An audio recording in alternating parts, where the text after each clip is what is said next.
السلام علیکم درنو دوستانو، اشرف شریفی یم. تاسو ته په نن درس کې ښه راغلاست یم. لکه څرنګه چې موږ تیر درسونه تاسو ته په 4000 لغاتو برخه کې وړاندې کړي دي، نن موږ بیا هم د 4000 لغات څخه شپږم یونټ اخري 10 لغات راوړي دي او په دې لغاتو کې به تاسو ته سره له مثالونو هم واضح سي. له ټولو څخه نړۍ مننه، بخصوص هغه ملګري، هغه دوستان یا په اصطلاح هغه زده کوونکي چې موږ ته په ویډیوګانو باندې مثبت کمنټونه کوي. د هغوی څخه هم نړۍ مننه چې موږ لا هڅوي. واقعا هر هغه کله چې یو څوک یو کار کوي، یو څوک حد اقل یو څه اندازه خدمت کوي، که چیرې د ده په مقابل کې یو څوک دی تشویق کړي او ده ته هغه خبرې وکړي چې د تشویق وړ وي، نو انسان یو په دوه د هغه سره پرمختګ کولی شي او لا دغه کارونو ته هڅول کیدی شي. بیا هم تاسو څخه نړۍ مننه، له ټولو څخه نړۍ مننه چې موږ دې لارې ته هڅوئ. انشاءالله موږ وعده کړې چې تاسو ته به انګلیش له همدې چینل څخه په ډیر کم او په اسانه طریقو سره درکوي. تاسو کولی شئ زموږ چینل روزمره په ویډیوي بڼه باندې زموږ ویډیوګانې وګورئ، هره ویډیو وګورئ انشاءالله چې هره ویډیو په کتلو باندې ارزي او ستاسو همکاري یوازې له موږ سره همدا کیدلی شي چې زموږ چینل در سره سبسکرایب کړئ، تر څو زموږ ویډیوګانې تر نورو ورونو او تر نورو هیوادوالو هم ورسیږي. راځو درس شروع کوو. د درس څخه زموږ د 4000 words مطلب څه ده؟ مطلب زموږ دا ده چې تاسو وکولی شئ په هر ځای کې، په هره مقاله کې د انګلیش لغات په کره معنا باندې پرې پوه شئ او صحیح استفاده کړئ. لکه څرنګه چې معلومه ده د انګلیسي 4000 لغات که چیرې تاسو زده کړئ، تاسو به 80% په انګلیش کې مشکل پیدا نه کړي، یعنې 80% به تاسو هر څه ترجمه او مقاله ویلی شئ، خو مهمه زده کړه ده. صحیح ده. یونټ 6 شپږم یونټ څخه موږ 10 اخرني لغات لرو. 10 تیر لغات ما ویلي وو، که چیرې چا بیا هم کتلی په آخر د سکرین کې زه تاسو ته د هغه ویډیو لینک هم شاید درکړم او په ډسکرپشن کې موږ حتما دغه د 4000 لغاتو پلیلیسټ نشر کوو. راځو د دې لپاره موږ لومړنی لغات لرو ګوسټ. صحیح ده. دا جی اچ غین معنا نه کوي چې موږ تاسو یې غوسټ. صحیح ده.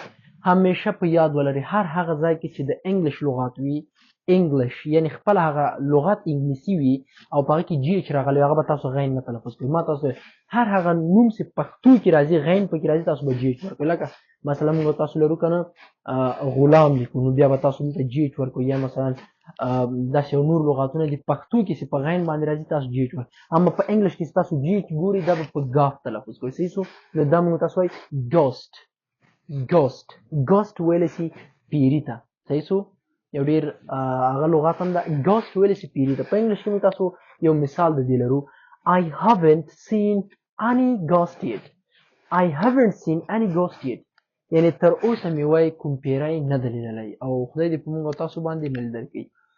I haven't seen any ghost yet یعنې تر اوسه. په انګلیش کې د ده لغات معنا څه ده؟ په انګلیش کې د دغه لغات معنا ده yet یعنې معنا تر اوسه. صحیح شو. yet تر اوسه. او I دپاره موږ تاسو haven't کارو. have I have نسو کولی شي دلته موږ تاسو I hasn't no I haven't seen any ghost yet یعنې تر اوسه مې کوم پیری نه ده لیدلی. صحیح شو. نمبر 2 دویم لغات ده individual. تاسو وګورئ دلته بیا ډي یو همیشه ما تاسو ویل چې په منځ د کلمه کې د ډي یو د جیم په معنا سره تللی شي. صحیح ده. individual ویلی شي شخص ته، فرد ته. individual شخص. په مثال کې لرو his father is an affluent individual. his father is an affluent individual. د هغه پلار یو مالدار شخص ده. نو affluent ویلی شي مالدار ته. affluent ویلی شي مالدار. his father is an affluent individual. د هغه پلار یو مالدار شخص ده. نمبر 3 pet لغات معنا ده اهلي ځناور. صحیح شو. هغه کوم ځناور چې موږ تاسو په کور کې ساتو او هغه اهلي کېږي. صحیح شو. د مثال په شکل باندې موږ تاسو په اهلي حیوانات کې مثلا موږ تاسو لرو مثلا پشکه سوله، همداسې چرګه ده چې دا په کور کې ساتل کېږي، همداسې نور شته دي. نو دې ته ویلی شي پیټ. صحیح شو. I love to have pets یعنې زه خوښوم چې دغه شانته اهلي ځناور ولرم یا زه غواړم چې اهلي ځناور وساتم. I love to have زه خوښوم چې ولرم pets اهلي ځناور. نمبر 4 reach ویلی شي رسیدل. رسیدل. یا په مثال کې دا finally بالاخره. په هر ځای کې چې تاسو finally وینئ نو تاسو باید پوه شئ چې په یو کیسه مثلا شروع شوي ما داسې وکړو داسې د اخر کې ویلي finally یعنې بالاخره. finally بالاخره I reached to my destination. بالاخره زه خپل منزل ته ورسیدم. Finally بالاخره I reached to my destination. بالاخره زه خپل هدف یا منزل ته ورسیدم. دا هم یو بل نوې لغت. Destination معنا دا ده چې منزل، هدف. Finally I reached destination. بالاخره زه خپل منزل ته ورسیدم. پنځم نمبر لغت ده return. return turn ګرځېدلو ته وایي ښه turn دوره او return بیرته راګرځېدل. نو return پس راتلل یا هم واپس کول یو شی ته یو چاته ورکړي دا ویسي هغه خوښ نشي بیرته راځي په دې حالت کې دا return ویل شي. مثلا I was so happy to return home. I was so happy. was دلته موږ تاسو په simple past tense کې دا تیره زمانه ده صحیح. so I was so happy زه ډیر خوشحاله وم to return home چې بیرته واپس کور ته راغلم یا چې بیرته کور ته راوګرځېدلم. I was so happy to return home.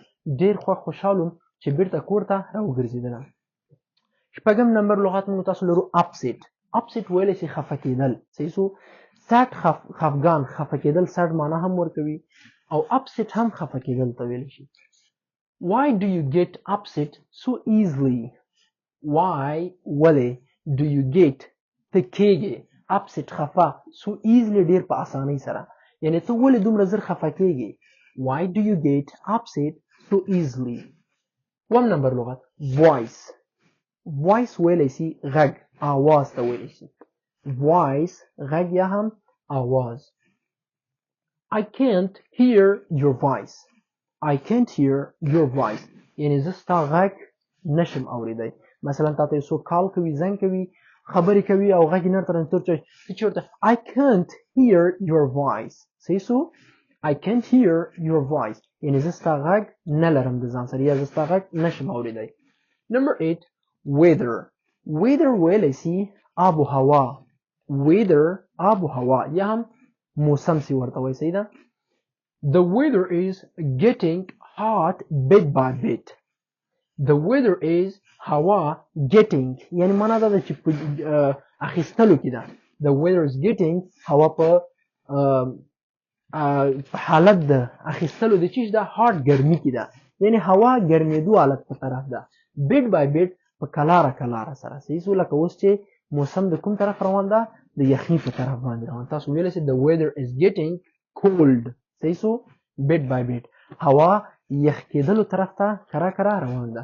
دلته څو لغت لکه weather هوا getting hot معنا ګرمېدل ګرمي طرف ته او bit by bit دا زده کړئ چې معنا کلاره په کلاره یا هم په مزه مزه سره صحیح سو bit by bit صحیح سو bit by bit کلار په کلاره.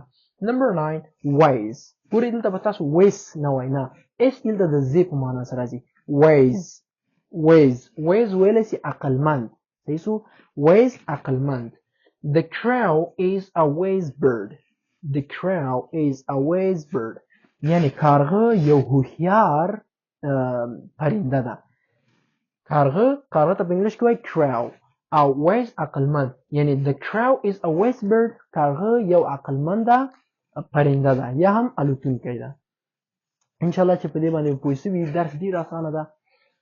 همیش زه تاسو ته وایم زموږ ویډیوګانې چې ګورئ کوشش وکړئ همدا د ځان سره چې یو ویډیو د ځان سره وروسته له کتل نه ډاونلوډ کړئ. که ډاونلوډ کولی هم نه شئ همدغه ویډیو واخله یو ځل وګوره دویم ځل لپاره په کتابچه کې ولیکه. اوس تاسو فکر وکړئ موږ شپږم یونټ خلاص کړ. شپږم یونټ کې تقریبا تاسو فکر وکړئ چې موږ زده کړي دي شپږ دوه دولس 120 لغاته یعنی تر دې وخته موږ 120 لغاته او 120 مثالونه که تاسو فکر وکړئ 120 لغاته خو یو دا راغله صحیح ده. 120 لغاته موږ تاسو دا خو معلومدار دي چې موږ تاسو ویلي دي زده کړي دي او یا په دې 120 لغاتو کې هره جمله کې حد اقل دوه نوي لغات شته دي چې دوه نوي لغات نور پکې راشي یو نوی لغت بل پکې راشي 120 لا نیسي دا نو جوړیږي څو 240 نو فکر وکړئ تاسو 240 لغاتونه زده کړل او دا هغه لغات دي چې ډېر کارآمده ده ډېر کاربرده لغات دي او د دې استفادې ځایونه به تاسو ته هلته معلوم شي چې کله تاسو یو مقاله لولئ او چا زده کړي یا یو چا سره خبرې کوئ یا کتاب لولئ او تاسو داسې لغاتونه مخې ته راځي او بیا به هلته تاسو پوهېږئ چې والله دا لغات څومره مهم وو. په هر صورت باندې وخت مو نه نیسم کوشش وکړئ درسونو ته خپل توجه وکړئ او درسونه خپل لولئ. یو ځل بیا هم د هغو ملګرو څخه نړۍ مننه کوو چې زموږ درسونه ګوري زموږ درسونه تر پایه تعقیبوي او یو څه حد اقل ترې زده کوي. شاید زموږ خبرې په تاسو باندې هر قسم سوي تاثیر وکړي او ونه کړي، خو بیا هم زه تاسو ته دا وایم چې تاسو چې کله انټرنیټ فعال کوئ په هغه باندې پیسې مثلا ورکوئ او هغه بیا تاسو راخلي په هغه مثلا په فیسبوک کې مصرفوئ یا په عبث څیزونو باندې مصرفوئ، نو زما په نظر باندې زه نه وایم چې ته زما چینل ته راسه تا ته دلته درس وایي. نه، زه ته هېڅ وخت په داسې حالت کې نه زه درته وایم نه یو او نه په بله خبر. زه درته وایم که ته زما درس نه ګورې لاړ شه بل درس وګوره. زما درسونه دې نه خوښېږي نه دې زده کېږي ترې یا جالب نه درته ښکاري، لاړ شه بل چینل ته لاړ شه، هغلته لاړ شه، هغلته درسونه وایه، بل ته لاړ شه، ویې ګوره، پلټنه وکړه. خو بالاخره هغه سل MB چې ته په فیسبوک کې بې ځایه مصرفې، هغه سل MB چې ته په یوټیوب کې مصرف کړې، شاید ته 2-3 برابره شی زده کړي ترې نه. صحیح ده؟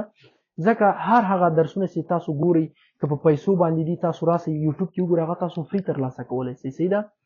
نو خواهش مې همدا ده تاسو څخه چې هغه کوم انټرنیټ چې تاسو په عبث څیزونو مصرفوئ، کوشش وکړئ هغه راواخلئ په سمه لاره باندې مصرف کړئ. سمه لاره د یوټیوب له لارې ده چې په یوټیوب کې تاسو په سلهاوو زرهاوو میلیونونو چینلونه کتلی شئ، هلته زده کړې ترې کولی شئ. که د کمپیوټر په برخه غواړئ، که د انګلیش په برخه غواړئ، که د مثلا درته وایم د ټکنالوژي په اړه باندې وغواړئ، که ته د قرآن عظیم شان تلاوت په اړه وغواړئ، که د دنیا هر څه وغواړئ، ته کولی شئ په دې یوټیوب کې د درسونه پیدا کړې.